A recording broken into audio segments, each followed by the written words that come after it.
নিয়ে আসো। কৃষ্ণ বলরামকে আনতে অক্ষুর যাচ্ছে আর রাতে বসে মনে মনে ভাবছে সেই কৃষ্ণ বলরাম কি আমি দেখতে পাবো, সেই যুগল রূপে কি ভগবানকে আমার দেখা হবে। হে ভগবান, আমি সেই কৃষ্ণ ভগবান, সেই কৃষ্ণর বলরামকে যুগল দেখা পাবো। আজকে বোধন চড়াতে গিয়া কৃষ্ণ বলছে, দাদা আমার কাছে এসো, চলো আমরা দুভাবে যুগলে দাঁড়াই।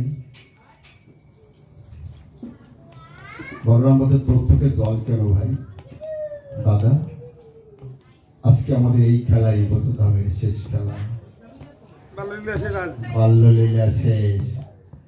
তোমার কি মনে পড়ে না দাদা, সেই কংসের কারাগারে আমাদের সেই গর্ভধারিণী মা দেবকী আর বসুদেব সেই কারাগারে আজ 10টা বছর 11টা বছর ধরে সেখানে কাঁদছে।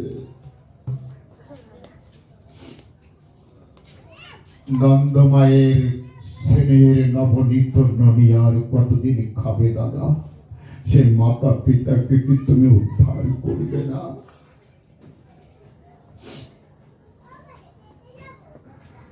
আমাদের আজকে বৃন্দাবন থেকে আমরা আগামী দিন মথুরায় চলে যাব।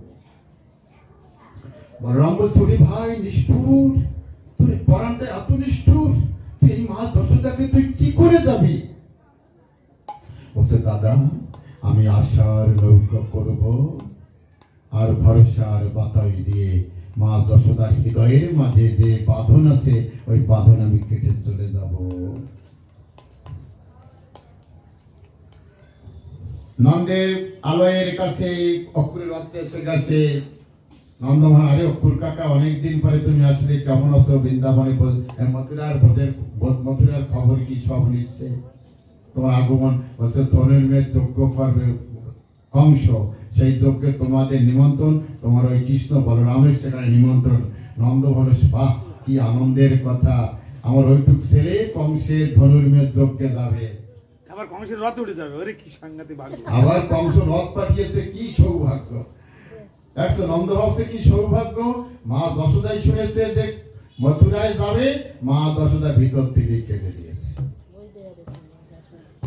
এই কোন দুঃসংবাদের কথা আগে মা জানতে পারে, কিন্তু